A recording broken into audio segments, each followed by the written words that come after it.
So welcome to Math 150, Class 4. And so what we're going to be doing today, okay, it's already locked.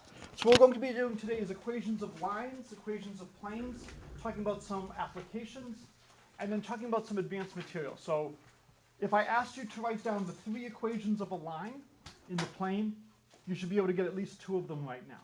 And you go, oh, what is the third? All right. The big theme is that you've already seen a lot of this material, but it's been hidden. So I'm not going to go through the lecture in great detail. I will go back and talk about some of that maybe as time permits later. But there really was a vector lurking in one dimension. And when we do the slope in the plane, what did we really have? We had our line like this, and we had 2 points. It's been a long time. It's rise over run. And so we can often write the slope m. Wow, isn't that exciting? We can write it as m divided by 1. But it's really a vector. It's taking 1 step in the x direction and then m steps up above. So really, the vector run comma rise is parallel, or basically just, I guess, better yet, is a same direction as 1 comma m. And that's what's really going on in one dimension, for the line in the plane. That's the vector that's lurking. So we could have really written the equation of a line in the plane as x, y is some initial point. Wow, that truck lasted long. X naught, y naught, plus some multiple of our vector v. And you might write that vector v as 1m. And there's the equation of a line. So it's always worthwhile to go back and see, what have you done before? How does that relate to what we're doing now? What language do you want to use? And if you look at this language generalizes immediately to higher dimensions. We basically have our starting point, and we have our direction. Which point on the line is the starting point? X naught or y naught. So for this one, the way I've written it, it's x naught, y naught. But in general, if I give you a line, what is the starting point on that line?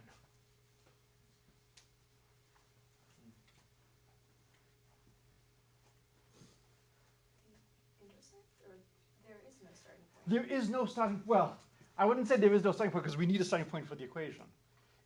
Any point? Any point. You get to choose which is your starting point.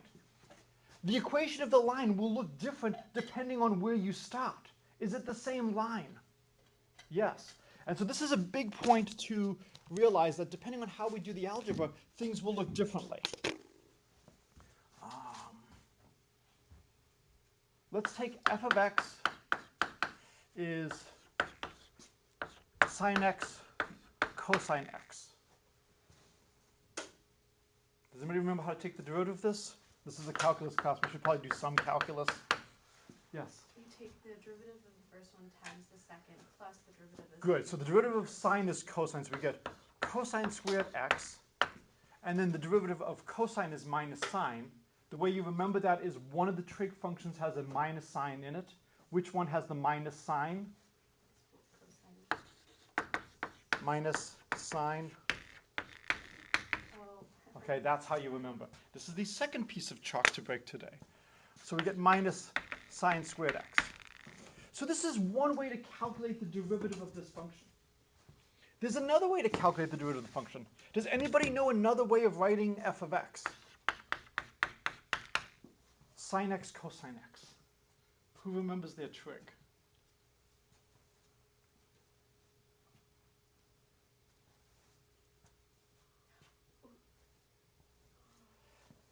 If I write it as 1/2 2 sine x cosine x, does that help? Oh, sine 2 theta? Not 2 theta. Oh, just theta. No. We don't have a theta here, so you have to say Oh, x. x. So this is just 1/2 sine of 2x. So f prime of x is going to be 1/2 in the derivative of sine 2x. Derivative of sine is cosine. I'm going to do it really slowly. we'll have cosine 2x, and then we have the derivative of 2x, which is just 2. So we just get cosine 2x. What's nice is in substance, we've actually now just proven a trig identity, that cosine squared minus sine squared is cosine 2x. These are the same derivatives. They look very different. And that's the point I just want you to get from this. That depending on how you do the algebra, things will look differently. I believe I am at least double everybody's age in this classroom. So for a lot of things that you grew up on, they were new to me, and things that I had to do when I was a child, you almost surely did not have to do. I'm curious, how many of you have ever used a table of integrals? Oh dear Lord. Not one student.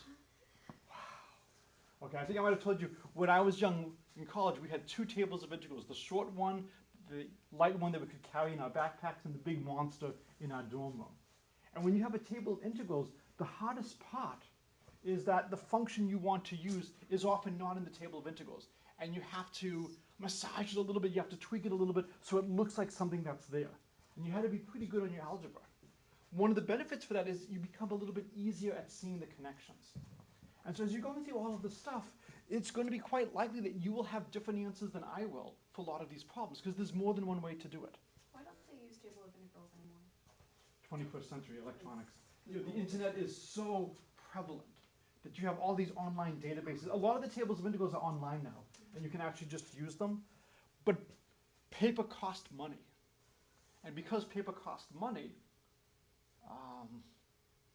you wouldn't write all the different forms.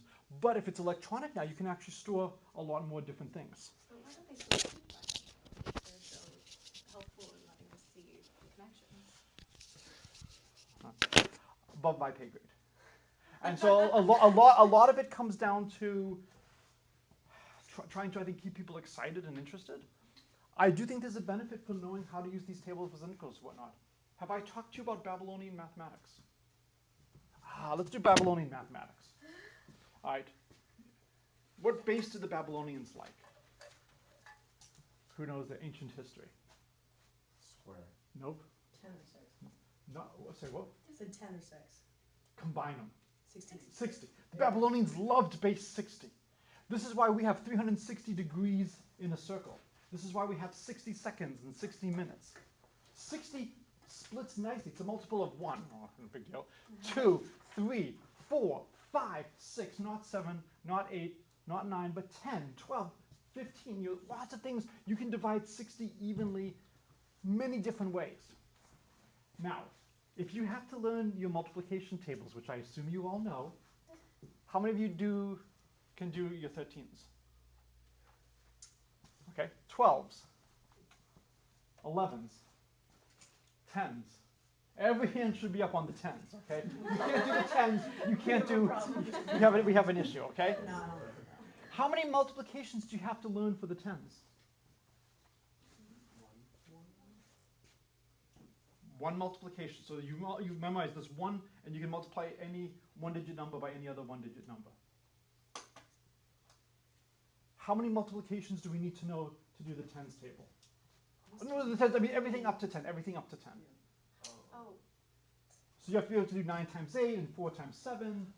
How many multiplications do we need? 100. You have 10 choices for the first, 10 choices for the second. And then you realize, well, 3 times 4 is 4 times 3. I can almost cut it in half. I have to worry about the diagonals when the two things are the same, but it's roughly 50 things I need to remember. It's actually 55. If you're the Babylonians, you have base 60. So initially you might think there's 3,600 things to remember. It's actually only about 1,800. So for homework for Wednesday, I want you to know, if you were an ancient Babylonian, were you going to memorize 1,800 multiplications? No. You would have clay tablets. And you would have people to lug the clay tablets because the clay tablets would be heavy. And this goes back to very similar the conversation we had about what is stored in the database, what is stored in the tables. If I want to store all of this stuff. It costs space. Right now, the cost of space is nothing. I am still excited when a project I'm working on exceeds 1.4 megabytes because that's how much space you had on the old floppies. The really old ones that I first started working with was like 700 kilobytes. Nowadays, you measure files in the size of gigabytes and you download them in a couple of minutes. It's nothing. The Babylonians were phenomenally gifted. And rather than doing multiplication naively, the way they would multiply x times y is it would be x plus y squared minus x minus y squared divided by 4. And at first, this should look like the most foolish thing you've ever seen. So rather than multiply two numbers, I'm going to square, then square another, then subtract, and then divide by 4. We no longer need to know all multiplications. We only need to know squaring. Subtracting is not bad relative to multiplication. Division by 4 is not bad. And so this is a great general principle of mathematics. I would much rather do a lot of small, simple problems than one hard problem. And so now rather than memorizing 1,800, you have to memorize maybe 120. You're going up to 120 squared. That's much better. So there's a lot of great issues like this in terms of what your cell phones can do. A lot of things you have lookup tables in your cell phones. Other things they are now able to just compute them so fast they don't have to bother. But for a lot of devices, you do have to worry as we put computers in more and more places. Just what is the storage capacity? All right, so getting back to the main lecture, we have lots of different equations for lines. And we can generalize equations for lines to equations for planes. Now, if we live in 3 dimensions, which we do, it's pretty nice. You can look at a plane as I have a point and I have 2 different directions. And that will uniquely determine the plane. The other way you can look at it is I have a point and I have a normal direction, and the plane is all vectors perpendicular to that normal direction. In higher dimensions, that's not the case. There's not a unique normal direction to a plane. If you had a hyperplane, if you had a 3-dimensional generalization in 4-dimensional space, then yes, you would have something like that. So the first question is, why do we care so much? Why am I spending such a huge amount of time in a multivariable calculus class talking about lines? Well, Something is made out of lines and shapes. made of is a very strong word. So in mathematics, we have to be very careful about the words we say. I think made of is too strong. Or they can somehow be derived from, or So derived from or approximated well. That I will give you. The idea is I can replace a complicated object with a straight line, and locally it's not bad if the function's differentiable. So if I look at a function like this, and I calculate the tangent line, then in a small neighborhood of that point, the tangent line does a good job. Do you think it will always do a good job? No. No. Let's imagine that for every 30 minutes you spend studying, your grade on the next exam increases by 5 points. How long should you study? 600 minutes, or 10 hours. So enough to get you a guarantee of? 100. Why stop at 100? 1,000,000,000. Why not break 100% on the exam and not have to worry about the exam afterwards? Okay, do we agree that at some point you're not going to be getting more benefit? That it can't be a line everywhere? But for large regions, it might do a good job. It turns out that your intuitive understanding of what it means for a function to be differentiable in several variables is going to turn out to be wrong. And we have to think a little bit about how do we want to generalize things from one dimension. When we talk about what it means for a function to be differentiable, we already talked about how to calculate df dx and df dy, the partials with respect to x and y. It turns out it's not enough for these partials to exist for the function to be differentiable. And the reason is we have more ways to approach a point in the plane than we do in the line. Yes. And so it means a lot more for the function to be differentiable. Another way to view differentiability in one dimension is that if I have a function, the tangent line is a tremendous approximation locally. And that's what's going to generalize for functions to be differentiable in 2 and higher variables. The tangent plane is going to be a good approximation locally. And this is why we need to calculate what are these tangent planes. And to calculate a tangent plane, you need to know, well, what is the equation of a plane? And so there's a lot of different ways of getting the equation of a plane. So the first is I could give you some point, x naught, y naught, z naught, plus t of one vector plus s of another vector. And as long as v and w are in different directions, this will be fine. And this will be the equation of a plane going through the point x naught, y naught, z naught. Okay? What would happen if v and w were in the same direction? What object would we get? Yes? A line. It would be a line. So then the question is, do you want to consider a line a plane? Is it a degenerate plane? I don't want to consider a line a plane. I really want the plane to be a two-dimensional object. I don't want it to be living in one dimension. Yes? Does this hold true for 4 dimensions too? So in 4 dimensions, we would have, we would probably go w naught, x naught, y naught, z naught, tv, w, and probably a v. Okay. And at this point, you're beginning to say, well, why are we now using letters? And you would probably use, E1, I'm sorry? E1, E2. Well, E1 is a specific direction. E1 is always a unit in the x direction. So we would probably choose 4 different vectors, v1, v2, v3, v4. Okay. And we would choose some point p. And so we would have maybe p0, p1, p2, oh, probably, sorry. Mathematicians sometimes start counting with 0.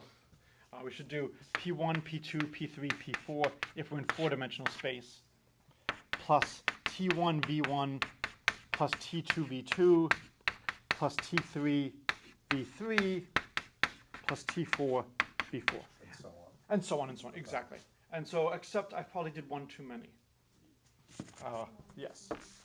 We would only go up to, for a hyperplane in 4 dimensions, we lose 1 dimension. It's a 3-dimensional object, so I should have t1, t2, t3 as my free parameters.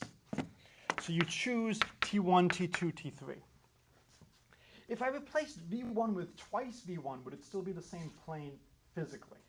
Yeah. Yeah, it's the same as replacing t1 with a new variable that's just twice t1. Imagine you're now running twice as fast or half as fast. So there's many different ways to represent it depending on how you choose the vectors. We sometimes talk about a canonical choice. It's supposed to be, like a natural fixed force one upon you. Speaking of canonical choices, until they are gone, I will be bringing the Girl Scout cookies to class. Always feel free to grab one either during or afterwards. We have Thin Mints and Samoas. It's absurd that Samoas in some circles are doing as well as Thin Mints. I think there's a canonical choice for Girl Scout cookies. I think it's Thin Mints, without a doubt. And I see at least one person knows Girl Scout cookies and is nodding yes. But for a lot of things, there's multiple choices. A natural choice might be to have these vectors unit length. There are some formulas where you have to divide by the length of the vector. If you make the vector unit length, and if you forget to divide by the length of the vector, it's not a problem. You might want to choose these vectors to be mutually perpendicular. If they're mutually perpendicular, that makes the algebra a little bit easier. But there might be some natural parts for the problem where these directions are coming in, so you may not have them initially perpendicular. So these are ways to write down the equations of planes. And then later, we'll see which planes we want to study. They'll be the planes that generalize the tangent line. So now the question is, how do you compute the planes? Well, you have to have the vectors, and you have to have the point. If I don't give you any points in the plane, it's going to be extremely hard to find the equation of the plane that goes through that point. There's got to be some way to determine the point. Typically, I will tell you, I want a plane going through this point, and I want these to be the directions in it. So if I give you the point and v and w, then it's not so bad. What I might use, I might give you a point, I might give you 3 points in a plane. And if I give you 3 points in the plane, can you figure out what's going on? So for instance, if I give you 3 points in the plane, I could choose one of the points to be my base point. And then I can calculate, so this is P, if this is Q, and this is R, then I could let V be Q minus P, and I could let W be R minus P. And if I do that, now I have a point, and I have my two directions, V and W. Yes? Is P a vector? So P is, we sometimes abuse notation. P is a vector. If you really want to think about what's going on, here is the origin. Yeah. And I have a vector that's going all the way to P, Oh, a okay. vector going all the way to Q, and a vector going all the way to R. Okay. But P also has coordinates. Right. And so I take the coordinates from that vector. But it is a vector. You're absolutely correct that it's a vector. Yes? But if we were to, like, if we had that and we were asked to calculate the area, we'd use W and V as vectors? Right, so if you were asked to calculate the area, you would do a cross product. Okay. Absolutely. And again, that's a fluke of living in 3 dimensions. If you're in higher dimensions, we're not so fortunate. So this is how you would go about it if you have 3 points. What if I give you a point and a normal direction? I need to find what to do if I have a point and a normal direction. So in that case, so point and normal direction. So I have some point here, and I have some direction here, and I want to find all the vectors that are going to be perpendicular to this direction. And as always, here's my point P. Well, what I can do is I can try to write down what would be the equation of this plane. Well, imagine I had some point x, y, z. I need x, y, z to be perpendicular to n. How do I find that? When is a vector perpendicular to another vector? What condition do we have? Dot product. Dot product. So we would do n, which is our normal direction. And then what is this vector? It would be xyz minus p. So it would be dotted with xyz minus p. And is it 0 the number or 0 the vector? It's cross product, so it's vector. It's not cross product. Oh wait, no, it's it's dot not product. product, so it's a number. Sorry. It's a number. It's a number. So always ask number or vector. Well, if you look at this, I'm going to give you what n is. Maybe n is the vector a, b, c. So you get ax plus by plus cz equals n dot p, and this is just a number. And this is another way to find the equation of a plane. In order to do this, I need to have a point, and I need to have the normal direction. And if you think about this, initially in 3 space, x, y, z can be anywhere. By putting on a constraint like this, once I know x and y, then z is determined. Z is just going to be n dot p minus ax minus by divided by c. And I'm not going to worry if c is 0. The point of this is to show you this is really a 2-dimensional object. Once I specify x and y, then z is determined. So this is another way to get at the equation of a plane. Was there a question a moment ago? Yes. Would you give us P too? Or just, If I don't give you p, there's no way you could do this. okay. You absolutely need to know a point to begin this. And you have to think, why are we doing this? This is a multivariable calculus class. The goal is to use this to approximate a function at a point. So that's where the point p is going to be coming from. It's going to be coming from that point on the function. Another way you could find the normal direction is if I give you v and w in the plane, how can you find a vector perpendicular to v and w? Cross product. So if you happen to know that this is v and this is w, then n is in the same direction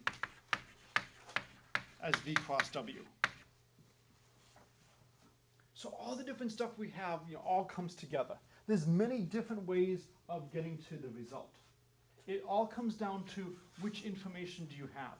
depending on how the information is presented, some ways are going to be easier to use than others. But any way you get there is fine. So sorry. So now you need to make sure you remember how to calculate cross products. And by doing these cross products, it will give you efficient ways to get here. So one of the questions is, why are we defining lines as the difference between two vectors? Well, in what we're doing over here, if I want to calculate this vector v, I'm traveling from this point P to this point x, y, z. So this vector is going to be this vector x, y, z minus this vector v. And if you look at it, going from here to here and here to here is the same as going from here to here. And that's why we define these vectors through subtraction. But you always want to keep track, if I give you a vector just floating in space, it's a direction. I can put this direction at any point I want. Yes? Did you give a name to the vector adjacent to V that forms a triangle with P? No. Well, wait, Well, it's this is just the vector x, y, z. Okay. It's coming from the origin. Okay. And so I haven't given it a name. Okay. Next question was some examples on how the cross product can be used to find perpendicular vectors. So let's just do an example. So let's try to calculate some perpendicular vectors.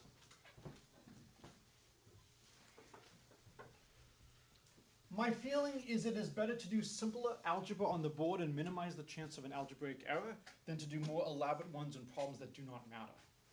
So let's do, as an example, V is 1, 0, 2, and W is 0, 1, negative 1. So if I want to find a vector perpendicular to both of them, what should I compute? Cross product.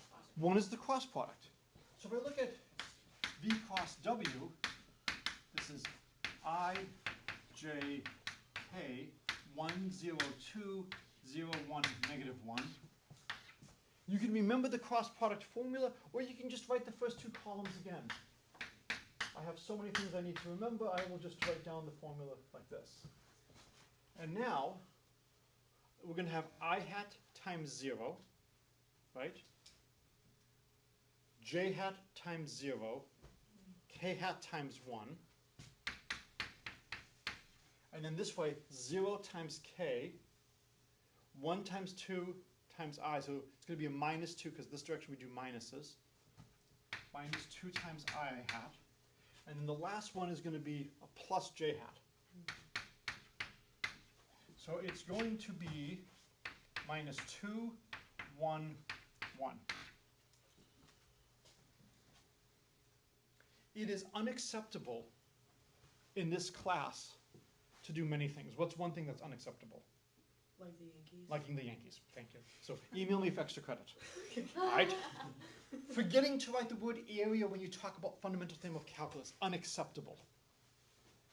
Getting a cross product problem like this wrong, unacceptable. Not knowing how to do it is acceptable. But getting the wrong answer is not acceptable. Why is it unacceptable to get the wrong answer? What can we do? Yeah, you just check it. We can check, Yeah, you document right? it. So whenever you can check your work, unless you're running out of time, if you're running out of time, then that's different. But if you have time to check your work, well, let's just see, is this perpendicular? So check. Are the dot products 0? So this would be negative 2, 0, positive 2. Yes, it's perpendicular to the first. 0, 1, negative 1. Yes, it's perpendicular to the second. So it works. Yes? So if we did W cross V, it would just be the negative of It would just be the negative. And what happens is you'll flip all of these. It's a good calculation to do to prove that W cross V is just negative V cross W. But we can check and see that the dot products are 0. Now, if I want a vector that's perpendicular to 1, 0, 2, I could also just do this by direct inspection. Can somebody just look at this and give me a vector perpendicular to it?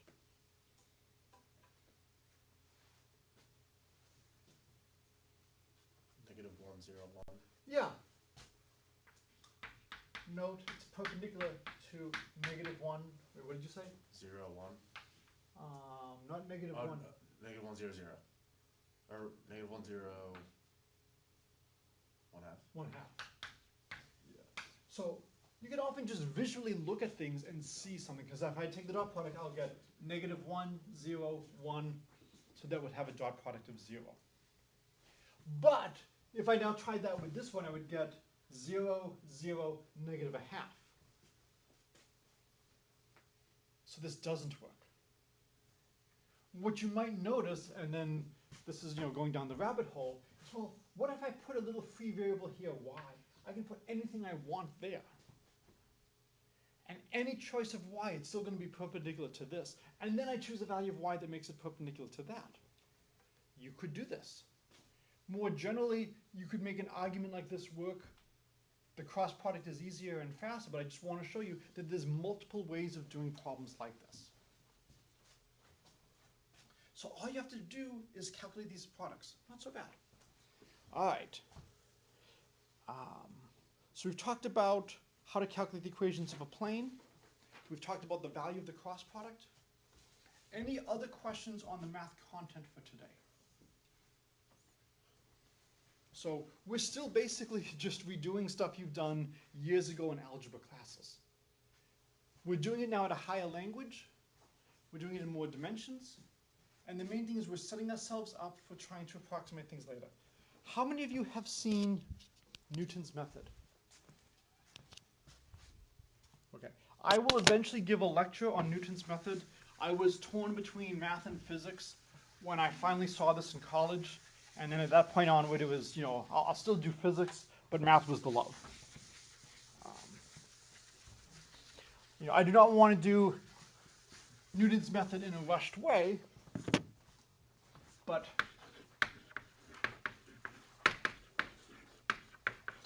we will go into great detail on this later in the semester.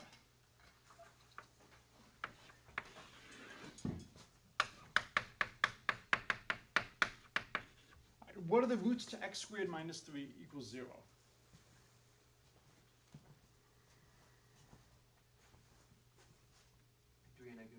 I'm sorry? Square root of 3 Square root of 3 and negative square root of 3. Okay, what is the square root of 3? 1.7 something. 1.7 something. We need more digits. 1.7, 3, 2, goes infinitely on and never repeats. It's an irrational number. Newton's method allows us to calculate square roots of 3 very quickly, as well as many other things. What you do is you start off with a guess. So let's guess 2 is the square root of 3. This is not a great guess.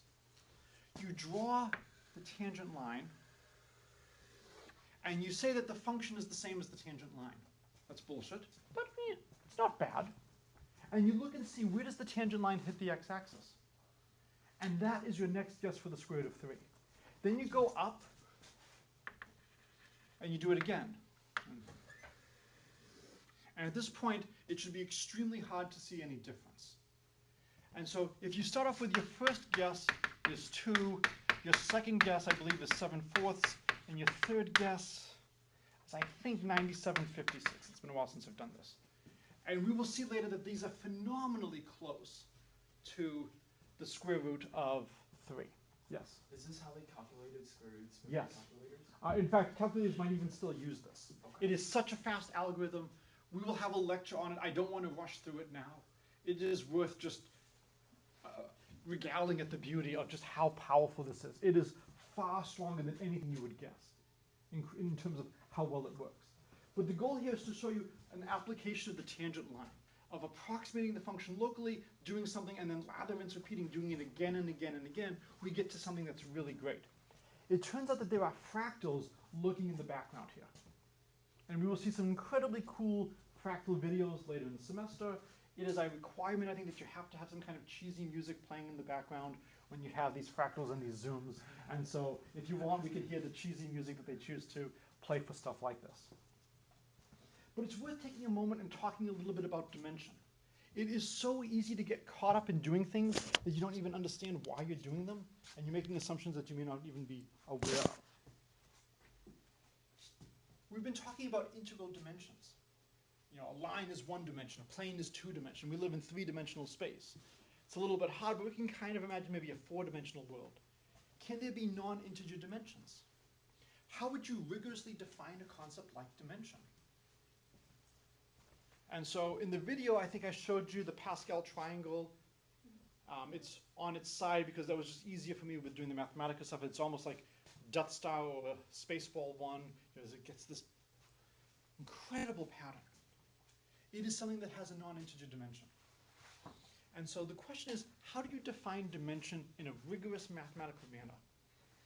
The reason I want to talk about this is later in the semester, we will have to define various quantities. We will have to choose which things we want to study. And there are there's more than one choice for a lot of problems. And you want to figure, well, what are the key features that must be true? If I ask you to calculate an average of everybody's homework to date in this class, how would you calculate the average? Add up? Everybody's scores and then divide by how many students? Okay, so you think everybody in this class should be counted equally towards the average? Yeah. Yes. Right. This is right. Now, what if this was, say, a Calc 1 class? Do you think everybody should be counted equally? Yeah. So you don't think there's any ringers in a Calc 1 class in college who maybe have seen some of the material? And when you're trying to get a sense of how well people understand, maybe you've got some people who are sitting in, who've already done a lot of calculus in high school, want an easy, we try to discourage this strongly in this department.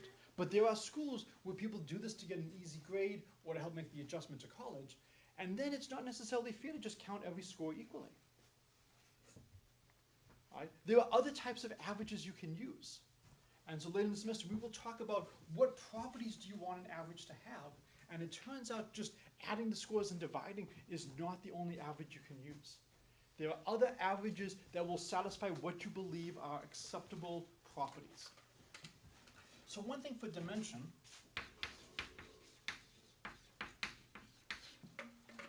so basically, if we dilate by d, and we have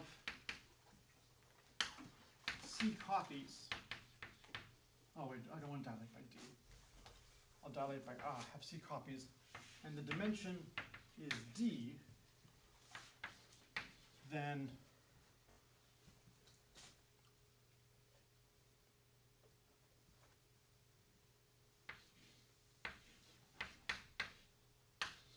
so this will be my formula for dimension.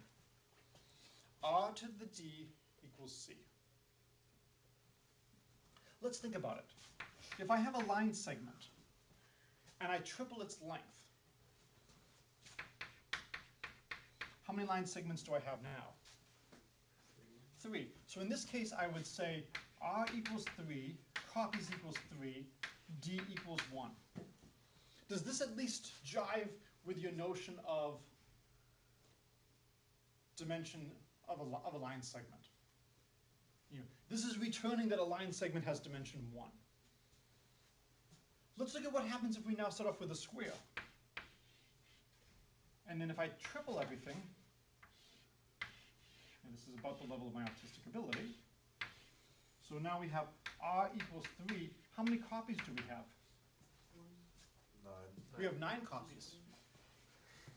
All right, remember, basic counting is a prerequisite for this course. What is D in this case? 2. 2. And we do get 3 squared equals 9. If I had done a factor of 5, we would have 25. This is giving us that a square has dimension 2. If I gave you a cube, you would get a cube has dimension 3. So this jives with our notion of dimension in a lot of cases. Now we can look at what would happen in more interesting settings. And I will give you some situations where you have non-integer dimensions. So it turns out that Pascal's triangle actually has a non-integer dimension lurking around. If you remember, on the first or the second day of class, we did the Pythagorean formula with dimensional analysis. So we've seen dimension lurking. So let me just quickly show you the Cantor set. So the way the Cantor set works is the following. You start off with the segment 0, 1, and then at each moment in time, you throw away the middle third of what you have. So the first thing, what do I throw away? So throw away middle thirds. So what do I throw away on the first iteration? Yeah, so now I have 0 to 1/3, and then 1/3, 2/3 to 1. On the next segment, what do I throw away? It'd be 0 to 1/9, and then 2/9 to 1/3, and then it would be 2/3 to 7/9, and then 8/9 to 1. And you keep iterating like this. And every time you do this, well, let's see. Before, I started off with something of length 1, then something of length 2/3, then something of length 4/9. The next time it's going to be 8/27. So in the limit, what is the length going to be? 0. So the length goes to 0. So this should not be a one-dimensional set. And if it's a one-dimensional set, it should have some length. But let's look at this game of what happens if we double or triple. Do you want to double or do you want to triple? Triple. Triple. Because if you triple, the 0 to 1/3 expands all the way up to 0 to 1. And the 2/3 to 1 would expand to 2 to 3. So if you triple, you get 2 copies. Triple, get 2 copies. So in that case, R equals 3, C equals 2. So we would get 3 to the dimension is equal to 2. So D is the log base 3 of 2. The Cantor set has dimension greater than 0 and less than 1.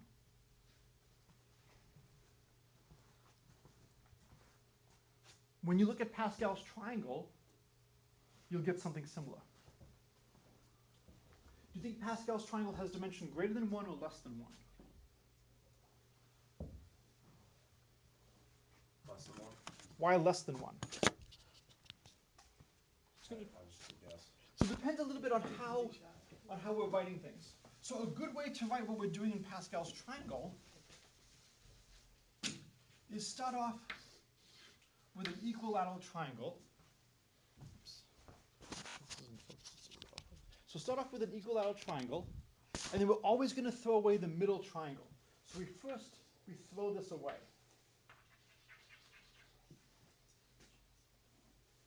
And now we have 3 smaller triangles. What do we do? Throw away the middle.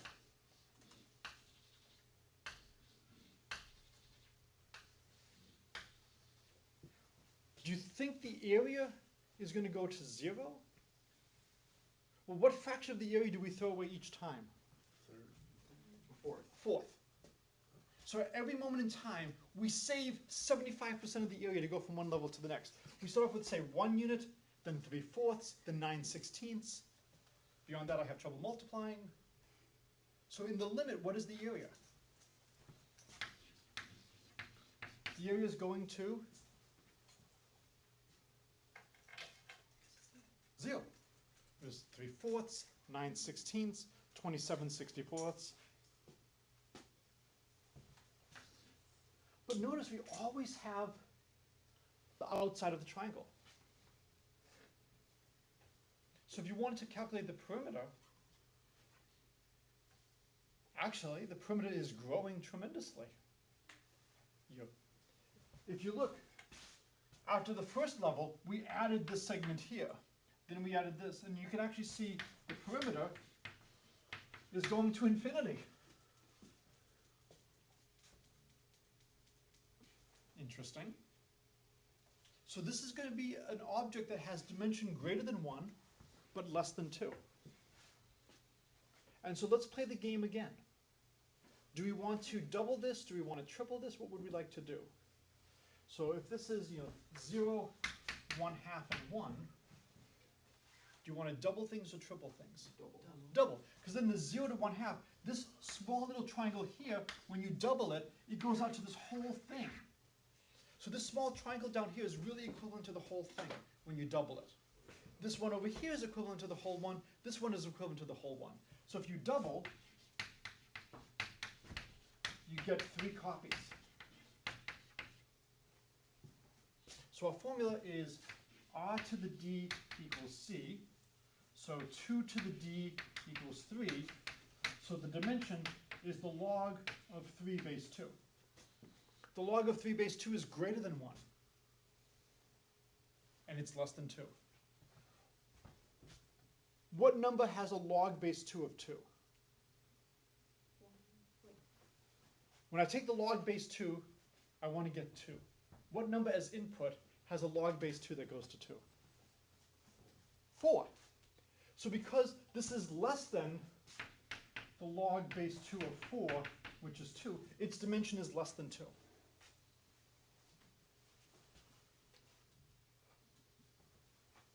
So we are not going to do too much with calculus on fractals. We will see them a little bit later when we look at Newton's method. Some wonderful fractal pictures emerge. You might have heard about stuff like this with the butterfly effect or extreme sensitivity to initial conditions. How many of you are econ, or potential econ? If you're potential econ, email me and I will send you some stuff, or email me later in the semester about the fractal misbehavior of markets by Mandelbrot and some of his colleagues, where they attack a lot of the coin flip models of Wall Street and say that they do not capture enough of the true features, that you need fractal models. If you look at cotton prices over hundreds of years, you see fractal fluctuations. It's phenomenal, the stuff that comes in. I want you guys to be aware of what's out there. And this is why having you read and watch the video on equations of lines, which you've done in high school, this frees up time to talk about stuff like this. As an aside, it turns out there's an interesting description of the Cantor set. Why do we like base 10? We have 10 fingers. So my daughter's teacher has a nice sense of humor. She actually liked it when my daughter taught her how to count in binary. What number do you need to be careful in binary? 0. Nope. 2. Nope. 1. Nope. 10. 1, right? 2, Oh, 3. 3. I'll stop counting at this point. I won't count to 4. 132 is a nice number to count to as well. Okay? Binary is just using zeros and ones. Ternary is using zeros, ones, and twos. So if I look at a ternary expansion rather than a decimal expansion, everything up to 1/3 has 0 as its first digit. Everything from 1/3 to 2/3 has 1 as its first digit, and everything from 2/3 to 1 has 2 as its first digit. We have thrown away all the numbers whose ternary first digit is 1. Look at what goes on over here. We now throw away all numbers whose second ternary digit is 1. What you're left with is only numbers that have zeros and twos in their base 3 expansion. So I've thrown away all the numbers that have zeros, that have a 1 in their base 3 expansion. So I can write my number as a sum of an over 3 to the n. Where n goes from 1 to infinity. And the absolutely amazing thing is I can associate to that the number an over 2 to the n, where I just divide an by 2. And so all of my numbers here are either 0 or 2. All of my numbers here are either 0 or 1. This is a legitimate binary expansion. What I've just shown you is there's a one-to-one correspondence with this Cantor set and the segment 0, 1. But because of how it's constructed, this has length 0 and it has a fractal dimension. The whole point of this is to just show you that infinity is a very dangerous concept. That depending on how you work with infinities, you can get different answers. You have to be careful. This is why we're going to be so careful when we talk about the definitions of derivatives. All right, if you haven't handed in homework, please do so if you want it graded. Solution keys are available, and the solution keys have the next homework assignment. Grab cookies if you want to. Make sure you put your section number on all the stuff you hand in. Oh,